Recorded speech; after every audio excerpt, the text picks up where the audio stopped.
Bien, hermanos, les invito a que busquemos Isaías, capítulo 54. Vamos a estar viendo el versículo 17. Isaías 54, versículo 17.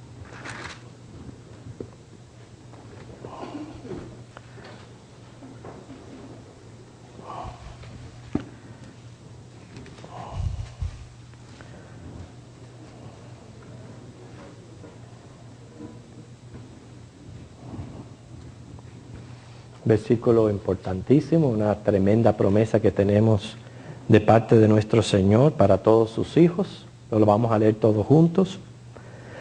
Ninguna arma forjada contra ti prosperará, y condenarás toda lengua que se levante contra ti en juicio. Esta es la herencia de los siervos de Jehová, y su salvación de mí vendrá, dijo Jehová. Vamos a ver el cumplimiento de este versículo puesto en práctica a través de la clase de hoy, que está basada en nuestro libro de texto Judas, el cual un solo versículo nos ha servido para tratar temas importantes en nuestro caminar cristiano. Refiriéndose a los apóstatas, dice el versículo 11, hay de ellos, porque han seguido el camino de Caín, se lanzaron por lucro en el error de Balaam y perecieron en la contradicción de Coré. Aquí hay tres caminos, lo cual prácticamente toman los apóstatas. Los estamos estudiando para evitarlo. No significa de que caigamos en apostasía, porque si eres un hijo de Dios, eso nunca va a poder ser posible porque somos guardados por el poder del Espíritu Santo. Pero todos estos caminos tienen una iniciación y muchas veces nosotros caemos y flaqueamos como cristianos, aunque somos puestos de nuevo en el camino correcto, y son las cosas que tenemos que evitar. Por ejemplo, en cuanto al camino de Caín, que fue el que estuvimos viendo la semana pasada, vemos que él terminó en maldición. Pero ¿qué fue lo que le inició? Inició una ofrenda imperfecta, ¿no fue eso? Una ofrenda imperfecta, una ofrenda que no fue agradable y aceptable ante los ojos de Dios, y por eso fue que él fue rechazado. Entonces no es que nosotros los cristianos vayamos a caer en el camino de Caín en el sentido de la apostasía, pero cuántas veces nuestra ofrenda es imperfecta. Entonces nos llama el camino de Caín.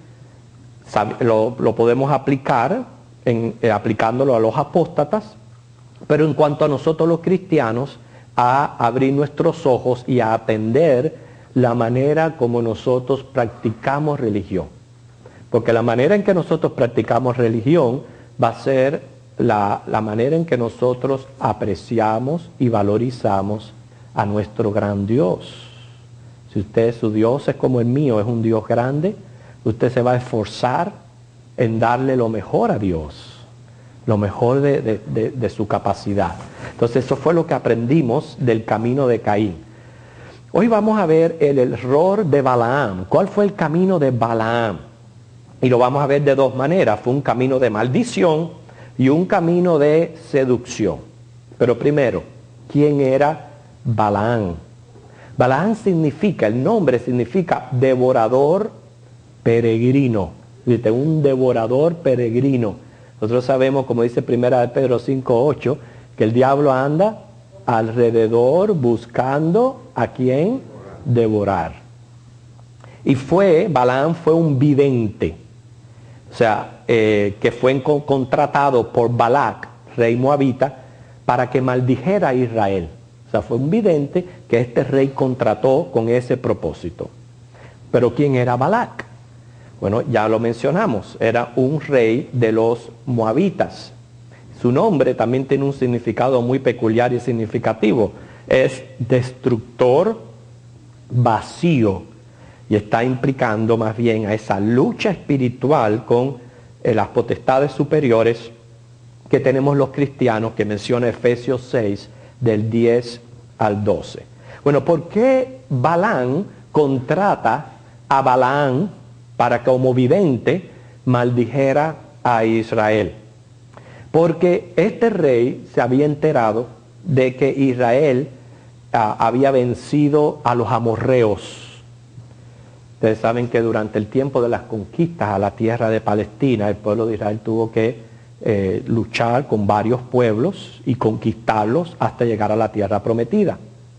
Entonces, como tuvo miedo del Dios de Israel, él intentó interponerse en el avance del pueblo de Israel hacia la tierra prometida, pero lo quiso hacer a través del camino de la hechicería, de la maldición. O sea, él le ofreció a este vidente, a Balaam, mucha riqueza para que él maldijera a Israel. Ahora, nosotros recordamos que el pueblo de Israel es el pueblo de Dios, ¿verdad? Y por eso dice Isaías, ninguna arma forjada contra ti va a prosperar. Y hemos mencionado, el diablo anda como león rugiente buscando a quien devorar. En Efesios 6 se presenta nuestra lucha espiritual contra huestes de maldad. Pero recuerden que como iglesia, como pueblo de Dios que somos, tenemos una promesa del Señor.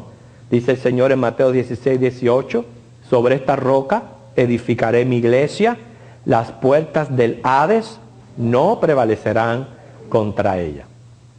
Bueno, la historia de Balaam se encuentra en Números, los capítulos 22 y 23, y que vamos a buscar para ver lo interesante de toda esta historia. Números, capítulos 22 y 23.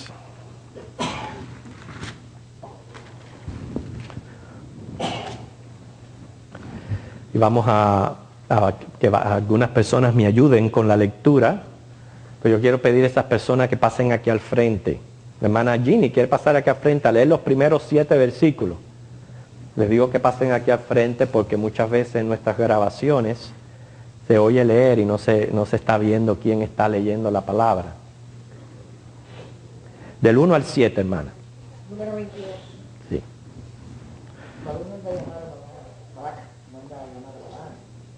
Partieron los hijos de Israel y acamparon en los campos de Moab, junto a Jordán, frente a Jericó.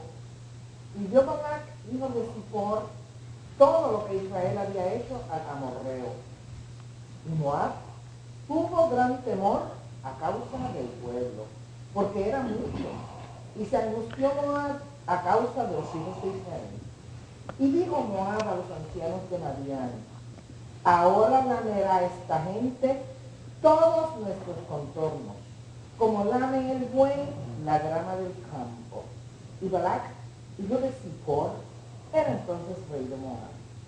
Por tanto, envió mensajeros a Balaam, hijo de Beor, en Petor, que está junto al río en la tierra de los hijos de su pueblo, para que lo llamasen diciendo, un pueblo ha salido de Egipto, y he aquí cubre la faz de la tierra, y habita delante de mí. Ven pues ahora te ruego, maldíceme este pueblo, porque es más fuerte que yo.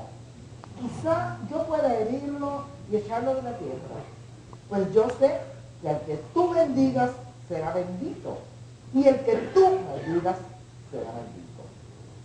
Fueron los ancianos de Moab y los ancianos de Madián con las dádivas de adivinación en su mano, y llegaron a Balaam y le dieron las palabras de Balaam. Muchas gracias, hermana. Aquí vemos al principio de esta historia, más o menos nos da una introducción a lo que está pasando, y ustedes pueden ya atender el por qué les traje la introducción que le traje de la clase.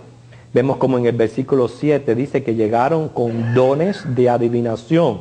Quiere decir, llevó mucha riqueza para pagar la maldición. Noten la contradicción que hay aquí entre el diablo y el mismo Señor. Todo lo que el Señor nos los da de gratis. Lo único que tenemos es que creer. Y tenemos grandes promesas en Él. Sin embargo, toda esta obra del maligno la cobran. Muchas veces la cobran con un precio bastante alto.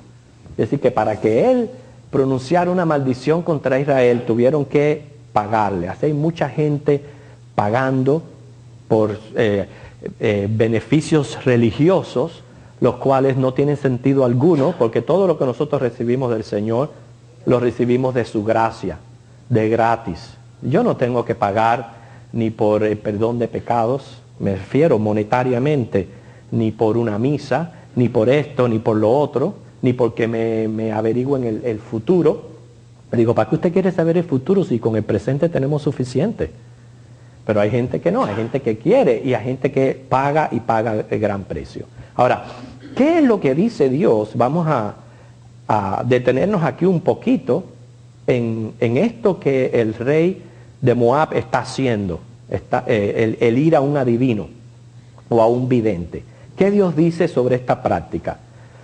El vidente falso, o sea, el que lee las manos, el adivino, etcétera, todo esto pertenece al ocultismo.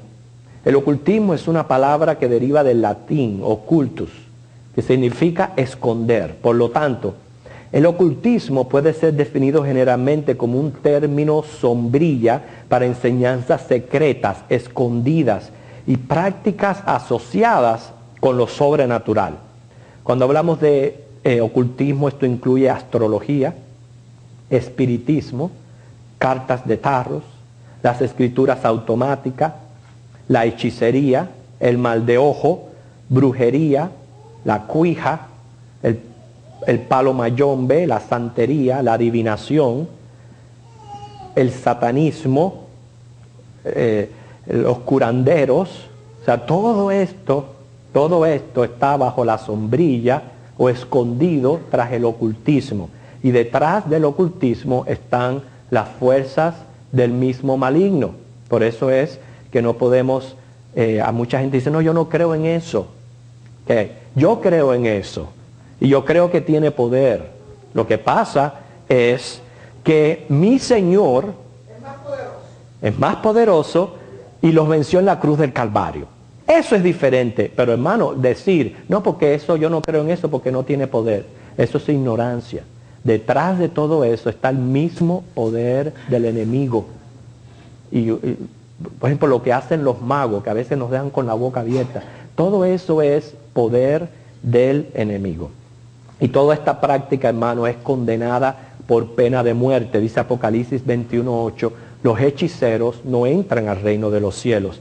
Pero hay un versículo que a mí me gustaría que primero que lo tenga lo lea. Levíticos 20:27.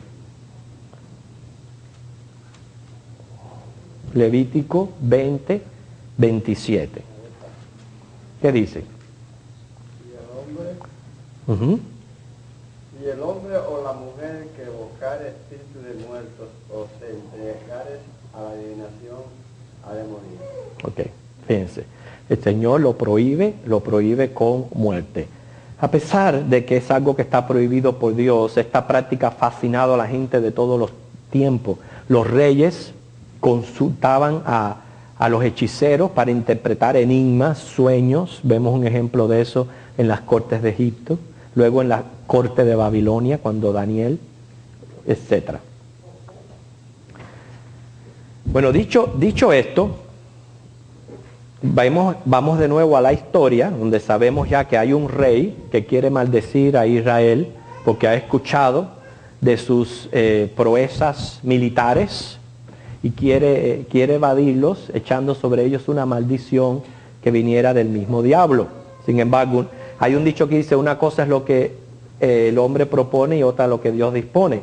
Una cosa es lo que piensa el diablo, otra lo que determina Dios. Porque, repetimos, por más fuerte que sea el enemigo, no es omnipotente y tampoco es soberano como nuestro Dios. Y al respecto yo quiero leer 2 versículos para que salgamos de aquí fortalecidos en este aspecto. Uno es Colosenses 2.15 y otra primera de Juan 4:4.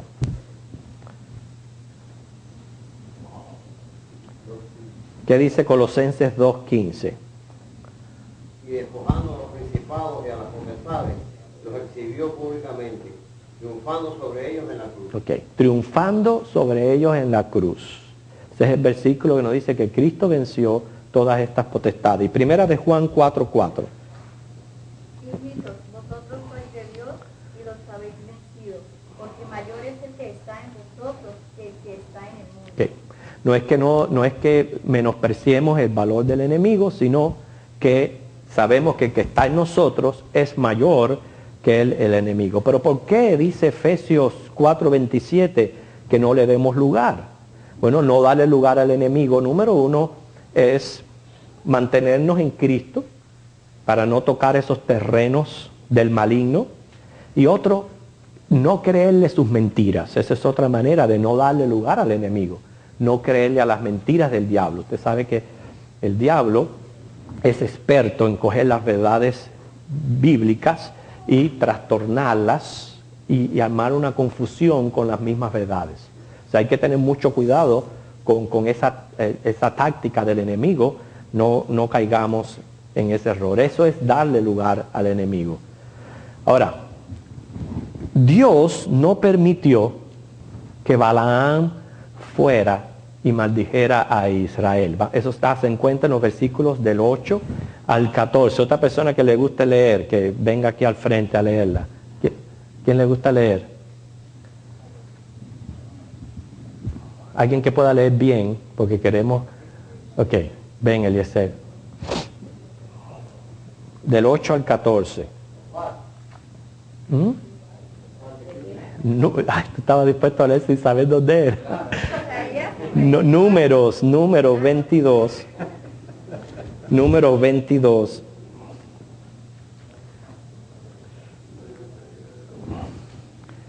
Ok, del 8 al 14.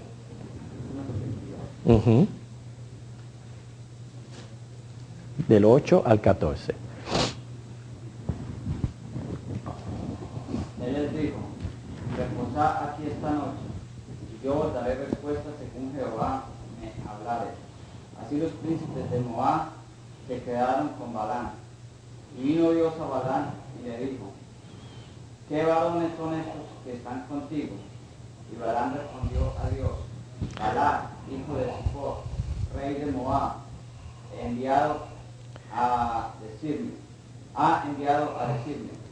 he aquí este pueblo que ha salido de Egipto cubre la faz de la tierra. Ven pues ahora y maldícemelo. Quizá podré pelear contra él y echarle. Entonces dijo Dios a Balaam, no vayas con ellos, ni maldigas al pueblo, porque bendito es. Así Balaam se levantó por la mañana y dijo a los príncipes de Balac, volveos a vuestra tierra, porque Jehová no me quiere dejar ir con vosotros. Y los príncipes de Moab se levantaron y vinieron a Balac y dijeron, Balaam no quiso venir con nosotros. Ok, hasta ahí. O sea, aquí vemos hasta aquí el avance de la historia, que Balaam, Dios no le permitió, o sea, no le dio permiso para ir y maldecir al pueblo de Israel. Pero la historia no quedó ahí, sino que volvieron a tratar por segunda vez. En esta ocasión aumentaron los dones, trajeron más, nosotros pudiéramos decir en nuestro lenguaje dinero, pero en aquel entonces dones se refería a animales, a piedras preciosas, a lo que sea que ellos consideraran sus riquezas. Entonces vinieron por segunda vez y lo interesante es que ahora Dios le permitió a Balaam ir a Israel. Los versículos del 15 al 21, se los leo. Volvió Balac a enviar otra vez más príncipes y más honorables que los otros, los cuales vinieron a Balaam y le dijeron, así dice Balac, hijo de Zippor, te ruego que no dejes de venir a mí, porque sin duda te honraré mucho y haré todo lo que me digas. Ven pues ahora, maldíceme a este pueblo. Y Balaam respondió y dijo a los siervos de Balac, aunque Balac se diese su casa llena de plata y oro, no puedo traspasar la palabra de Jehová mi Dios para hacer cosa chica ni grande. Os ruego por tanto ahora que reposéis aquí esta noche para que yo sepa que me vuelve a decir Jehová. Y vino Dios a Balaam de noche y le dijo, si vinieron para llamarte estos hombres, levántate y vete con ellos, pero harás lo que yo te diga. Así Balaam se levantó por la mañana, enalbardó su asna y fue con los príncipes de Moab. Algo ocurrió en el camino sumamente interesante. Okay, yo quiero que otra persona pase aquí al frente y lea los versículos del 21 al 30. A ver, otra persona que pueda leer bien. A ver, Carmen, ven.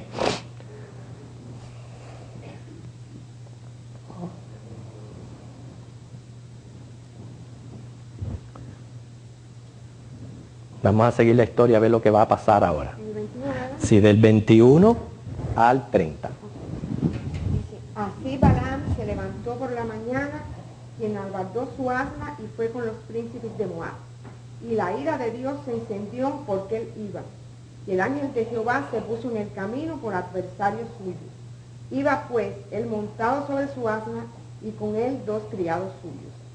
Y el asna vio al ángel de Jehová que estaba en el camino con su espada desnuda en su mano, y se apartó el asna del camino e iba por el campo. Entonces azotó Balaam al asna para hacerla volver al camino. Pero el ángel de Jehová se puso en una senda de viñas que tenía pared a un lado y pared al otro. Y viendo el asna al ángel de Jehová, se pegó a la pared y apretó contra la pared el pie de Balaam, y él volvió a azotarla. Y el ángel de Jehová pasó más allá y se puso en una angostura donde no había camino para apartarse ni a derecha ni a izquierda. Y viendo el asna al ángel de Jehová, se echó debajo de Balaam. Y Balaam se enojó y azotó al asna con un palo. Entonces Jehová abrió la boca al asna, la cual dijo a Balaam, ¿qué te he hecho para que me has azotado estas 3 veces? Y Balaam respondió al asna, porque te has burlado de mí. Ojalá tuviera espada en mi mano, que ahora te mataría. Y el asna dijo a Balaam, ¿no soy yo tu asna? Sobre mí has cargado desde que tú me tienes hasta este día. ¿He acostumbrado a hacerlo así contigo? Y él respondió, no. Entonces Jehová abrió los ojos de Balaam y vio al ángel de Jehová que estaba en el camino, y tenía su espada desnuda en su mano. Y Balaam hizo reverencia y se inclinó sobre su rostro. Okay, muy bien, gracias, hermana. Según el transcurso de la historia, ahí vemos cómo Dios le permite a Balaam que fuera esta vez, pero él tenía un propósito con dejarle ir. En el camino se le apareció el ángel de Jehová. Nosotros sabemos que cuando se menciona el ángel de Jehová, se refiere a una teofanía de Jesucristo. Y el animal vio el ángel, pero el vidente no lo vio. Y al ella ver el ángel, ella se negaba a seguir la marcha. Vemos que por 3 veces Balaam maltrató tanto a la pobre asna que ella abrió su boca y le habló. Es como le dijera, oye chico, ya deja el abuso que yo te he hecho. El caso fue que le habló y entonces él se quedó perplejo al ver este animal hablar. Esto es un acto milagroso de Dios. ¿Okay? Hubo otro animal que habló. ¿Cuál fue? Según la Biblia. ¿Cuál fue el otro animal que habló? La serpiente. La serpiente en el principio de la creación. ¿Okay? Entonces fue cuando Dios abrió sus ojos y vio al ángel. Bueno, los versículos siguientes, del 31 en adelante, dice que el ángel de Jehová le dijo, ¿por qué has azotado tu asna estas 3 veces? He aquí yo he salido para resistirte, porque tu camino es perverso delante de mí. ¿Ve? Este es el camino que estamos viendo, es el error de Balaam. Es un camino perverso. Y quiero ir más rápido para poder llegar a terminar la historia. Dice, el asna me ha visto y se ha apartado luego de delante de mí estas 3 veces. Y si de mí no se hubiera apartado, yo también ahora te mataría a ti y a ella dejaría viva. Entonces Balaam dijo al ángel de Jehová, he pecado, porque no sabía que tú te ponías delante de mí en el camino, mas ahora, si te parece mal, yo me volveré. Y el ángel de Jehová dijo a Balaam, ve con esos hombres, pero la palabra que yo te diga, esa hablarás. Así Balaam fue con los príncipes de Balac. Y oyendo Balac que Balaam venía, salió a recibirlo a la ciudad de Moab, que está junto al límite de Arnón, que está al extremo de su territorio. Y Balac dijo a Balaam, ¿no envié yo a llamarte? ¿Por qué no has venido a mí? ¿No puedo yo honrarte? Balaam respondió a Balac, he aquí yo he venido a ti, mas ¿podré ahora hablar alguna cosa? La palabra que Dios pusiera en mi boca, esa hablaré. Y fue Balaam con Balac y vinieron a Kiriat Usot. Y Balac hizo matar bueyes y ovejas y envió a Balaam y a los príncipes que estaban con él. Al día siguiente, Balac tomó a Balaam y lo hizo subir a Bamot Baal y desde allí vio a los más cercanos del pueblo. Bueno, Balaam quiso regresarse, el ángel le dijo que siguiera, pero que él iba a tener que hacer lo que él le iba a indicar. En el momento que supuestamente, ya después ustedes, si ustedes quieren en sus casas, pueden leer el resto del capítulo 23, pero en el momento que ya él estaba listo para maldecir a Israel, Jehová lo que puso en sus labios fue palabra de bendición al pueblo de Israel. Fíjense para que ustedes vean, de bendición al pueblo de Israel. Entonces Balac, cuando oyó eso, le pide que vaya a otro sitio, para ver si en otro sitio él podía pronunciar la maldición. Y volvió a ocurrir lo mismo. En vez de maldición, el vidente lo que profirió fue bendición para Israel. Intentaron por 3 veces en sitios diferentes, los resultados fueron los mismos. Claro que Balac protestó porque no logró su propósito malévolo. Fue donde Balaam profetizó sobre el futuro de Israel. Inclusive en una de sus bendiciones se encuentra un versículo precioso, ahí en Números 23, 19, sobre el carácter de Dios. Números 23, 19, que dice, Dios no es hombre para que mienta, ni hijo de hombre para que se arrepienta. Él dijo y no hará, habló y no ejecutará. O sea, un precioso versículo que nos habla de quién es Dios y sus atributos. Ahora, como todo intento de maldecir a Israel fue inútil, no pudieron, sí, cogió otro camino, el camino de la seducción. Ya que el de la maldición no funcionó, cogió el camino de la seducción. Usted puede leer la historia en los siguientes capítulos. Pero como Dios respeta nuestras decisiones, recuerden muy bien que cuando el hombre estaba rebelándose contra Dios allí en la Torre de Babel, Dios confundió sus lenguas para que no pudieran seguir con su empresa. Como Dios respeta nuestras decisiones, si el camino de la maldición no funcionó, el de la seducción sí. Balaam, fíjense, Balaam le recomendó a Balac a que usara sus mujeres para seducir a los israelitas y para que no solamente los sedujeran, sino que los trajeran a los sacrificios de sus dioses. Porque Balaam sabía que si hacía caer al pueblo en idolatría, ahí se acababa todo. Ahí sí él sabía de que estaban destruidos. Entonces noten la táctica. Traer mujeres que sedujeran a los hombres israelitas para que a su vez ellas los llevaran a la idolatría. ¿Okay? Así que vemos la astucia del enemigo. Si los hacían caer en fornicación carnal, caerían en fornicación espiritual. Y así Dios se enojaba con ellos, se debilitaban y eran destruidos. Porque al fin y al cabo, así fue lo que sucedió con el pueblo de Israel. El pueblo de Israel, cuando estaban a bien con Dios, salían victoriosos de sus conquistas. Pero cada vez que caían en idolatría, ahí caían y fracasaban. Balac se llevó del consejo y puso este tropiezo ante los hijos de Israel. No pudo hacerle guerra a Israel, pero sí causó gran daño al pueblo de Dios. La seducción fue efectiva debido a la debilidad espiritual de Israel. Y como Dios no da por inocente al culpable, castiga la maldad. En efectivo, el pueblo de Israel fue castigado por su pecado. Pero, ¿cómo terminó todo? Después que el pueblo de Israel tuvo que pagar por su pecado, cayó la venganza sobre Moab, sobre este rey. Uno de los que murió fue el adivino Balaam, según Josué 13:22. Ok, vamos a ver cómo murió Balaam. Josué 13:22. Yo quiero pedirle al hermano Medrano si puede subir el aire un poquito, está muy frío, como quizás en 74.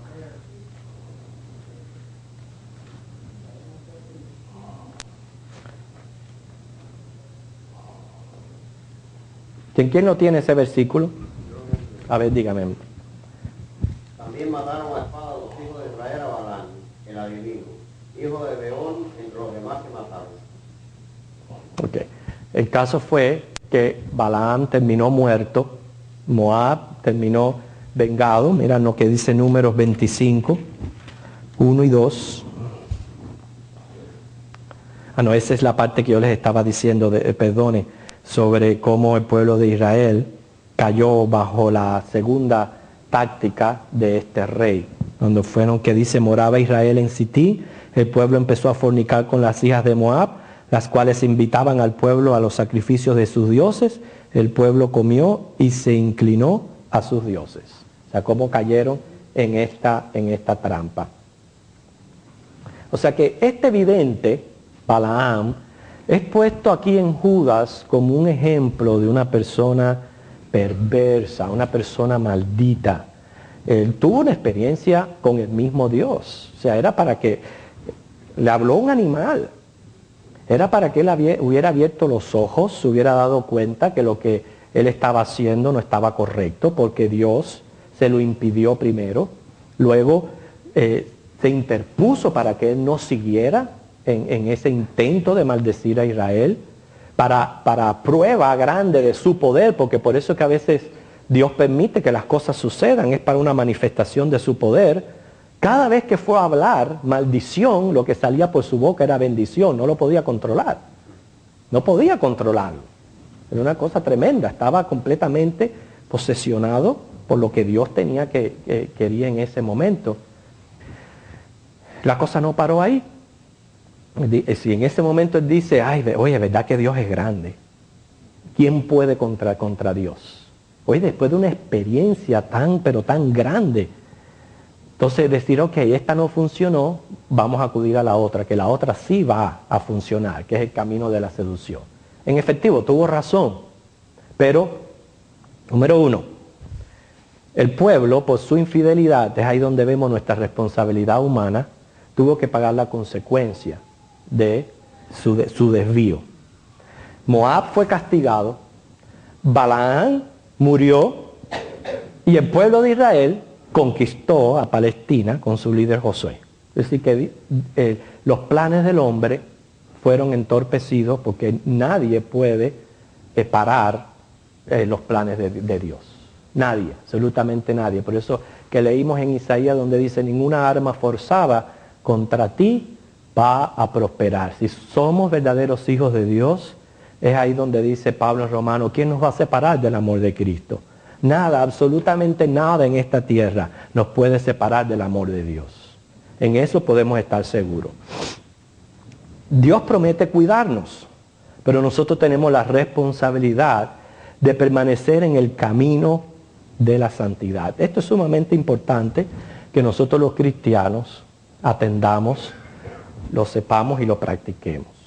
Es muy cierto, es doctrina bíblica, que cuando uno es un escogido y uno ha tenido un encuentro genuino con Jesucristo y uno ha experimentado una regeneración en su vida, un cambio en su alma, una vez que uno es sellado para siempre. Y cualquiera que dude de esto o quiera negarlo es contra la Biblia, porque dice la Biblia claramente, fuimos sellados, quiere decir propiedad, el día que creíste. El día que creíste fuiste sellado. Quiere decir que una vez que somos hijos, tenemos siempre una relación con Dios. Y esa relación es eterna. Las advertencias bíblicas no solamente son para evadir castigos y juicios de Dios aquí en la tierra, sino es también para mantener la comunión. Porque lo que sí pierde el cristiano cuando irresponsablemente peca contra el Señor es la comunión con su Creador. Eso sí lo pierde. No pierde la relación, pero sí pierde la comunión. Al perder la comunión, inmediatamente pierde la paz, pierde muchas cosas que derivan de la comunión con el Señor. Pero lo vemos en un ejemplo aquí, en el pueblo de Israel.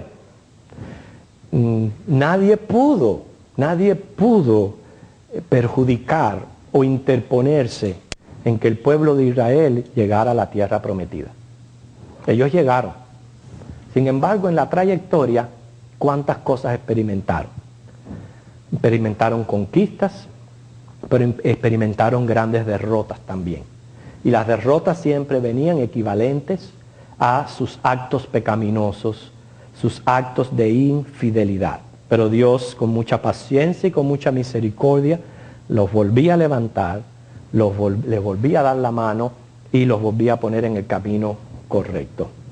O sea que la lección nos enseña, número uno, no podemos desestimar el poder del enemigo, sobre todo el ocultismo tiene poder.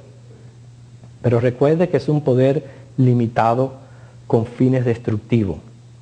Ese mismo poder que tiene el ocultismo es lo que es atractivo para muchos que están siempre en busca de lo sobrenatural y las experiencias fuera de este mundo, y cuando las experimentan, eso hace que se fortalezca la fe en esas cosas.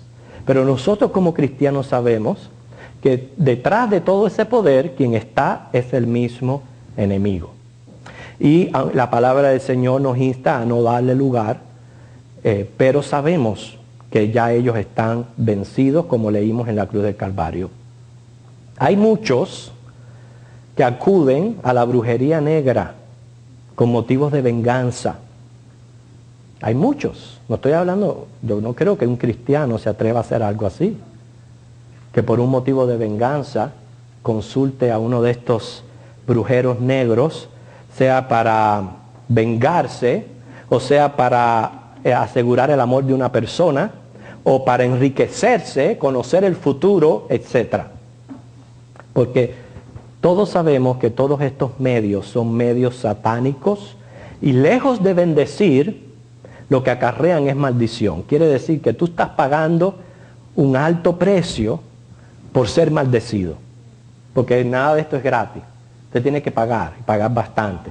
Y luego yo voy a dar un tiempito, porque a lo mejor entre ustedes hay una experiencia, algún testimonio interesante relativa a la clase. Pero tienen que pagar bastante para ser maldecidos en vez de bendecidos. En caso, hermanos, de nosotros sufrir injusticia, que es una de las cosas, bueno, como cristiano, cuando yo sufro de una injusticia, ¿cómo yo debo proceder? Número uno, dice la Biblia que no debemos desearle mal a nadie, sino bendecir aún a los que nos maldicen. Dice Mateo 5:44, Romanos 12:14. Quiere decir que a nadie le podemos desear mal. Y en caso de sufrir injusticia, hay varios versículos que dice Romanos 12:19, Hebreos 10:30, Deuteronomio 32 y 35, que le dejemos la venganza a Dios. Simplemente le dejemos la venganza a Dios. En caso de que tenemos necesidades, yo no tengo que estar acudiendo a ningún adivino. Simplemente tenemos el medio de la oración, por lo cual dice la palabra, sean conocidas delante de mí todas vuestras peticiones, porque Dios es proveedor. Quiere decir que el error de Balaán fue irse por el camino del ocultismo para tratar de maldecir al pueblo de Dios, y luego, como no lo logró, ir por el camino de la seducción. Es simplemente otro ejemplo más de lo que son capaces de hacer los apóstatas. Pero aún así, estudiando estos ejemplos, podemos aprender nosotros. ¿Hay alguien que quiere hacer alguna pregunta o decir algo? En medida que hoy que les he dejado más tiempo, nadie quiere decir nada. En otras clases tengo que cortar porque se nos va el tiempo. ¿Hermano? Sí, yo quería compartir algo sobre eso mismo que dice de la brujería. Desde yo conocer al Señor, yo tenía una amistad del pueblo que antes del partido y esas cosas. Entonces, la esposa tenía un problema o algo así, no sé. Y no invitaron a mí a mi esposa, ya sabes, de ella, a visitar un grupo. Cuando llegamos a la casa, fuimos allá para que vean que sí tiene Martín tiene poder. Entonces, el señor no estaba en la casa, estaba la puerta abierta. Y yo, como siempre, me gusta estar conduciendo y la puerta por atrás de la casa, pero había un ranchito atrás, como una cocina. Y la puerta entretenía allí y así, mire, hermano, lo que había ahí adentro, tengo los pelos de punta y hay que para atrás. Bueno, no tanto eso, fíjese para que vean lo que yo le quiero decir. El hombre apareció, atendió a la gente, lo que quería, por un animalito, una gallinita, y empezó a decir, porque pobre animal, porque lo van por aquí, pobrecito, por el cuello, todavía el animalito sacaba la red buscando cierto que lo estaban ahogando. Terminó aquello yo sentado en el corredor, porque yo respecté. Mire, hermano, yo le digo algo, le voy a contar esto. Yo nos fuimos para Moa, me acuerdo que salí de la fábrica, estando con un pariente de nosotros, que llamamos Melito, estábamos, y alguien aquí de Cuba conoce, había lugares donde venden cerveza por grandes. Y habíamos comprado una peca de cerveza. Una nada más, él, uno y yo, en un pasito chiquito. Y el señor aquel, que fuimos allá, llegó allí, y nos saludó. Y me miró y me dice, ¿te acuerdas del día que estuviste allá? Sí. Dice, no creí, y me puso la mano así nada más. Fue todo cuando llegué a mi casa, ahí está mi esposa que se lo puedo contar, de la ropa, y dice mi esposa que yo me quedaba al sitio, se buscaba, y daba un grito. El poder del maligno tiene fuerza, hay que pagarlo con sacrificio. Esa gente, yo no tuve que hacer nada, pero viví esa experiencia. Eso que acaba usted de decir ahí, que se pagan con las consecuencias. Esa fue la consecuencia que tuve que pagar antes de conocer al Señor sin saber. Sí. Yo le doy gracias a Dios por eso. Mira, nosotros los cristianos no tenemos por qué estar creyendo supersticiones. Nosotros los cristianos no tenemos que estar diciendo nuestro horóscopo o los signos, por favor. No haga eso. Eso es desagrado a Dios, que usted está diciendo yo soy esto, yo soy lo otro. Eso es de desagrado de Dios, eso pertenece a la astrología. Esas son cosas. Estoy mencionando, yo no le quiero decir que ustedes vayan a un brujo o vayan a un espiritista, un hechicero ahí al Prado a leerse la mano al lado de Applebee's. Yo les estoy diciendo muchos malos hábitos y malas costumbres que nosotros como cristianos tenemos que desechar, que son creer las supersticiones, decir que somos de algún signo, porque hermano, nosotros somos criaturas de Dios y nuestro destino está en sus manos. ¿Usted quería decir algo, hermano?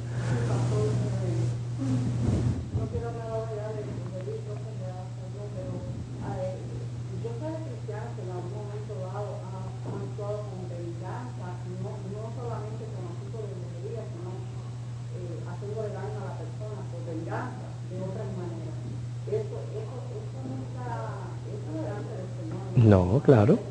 Por eso dice la palabra del Señor, mía es la venganza, yo os vengaré. Mire, nosotros como cristianos, cuando sufrimos alguna injusticia, para eso están las cortes que el Señor ha establecido. Y el hecho de que usted tenga, no quiere decir que como cristiano usted no pueda ir a una corte, usted no pueda presentar un caso cuando usted ha sufrido de una injusticia, porque esas son cosas establecidas por el mismo Dios y son bíblicas. Pero cuando el cristiano lo que no puede tener es un sentir de venganza destructivo, de desearle la destrucción a otro ser humano. Eso va en contra del mismo amor que Dios pone en nuestros corazones, donde dice que amemos aún a nuestros enemigos, que oremos por nuestros enemigos. Y yo sé que muchas veces caemos víctimas de algún agravio, pero al caer víctima, ore al Señor y encomiéndale ese asunto al Señor. Eso es todo lo que tiene que hacer.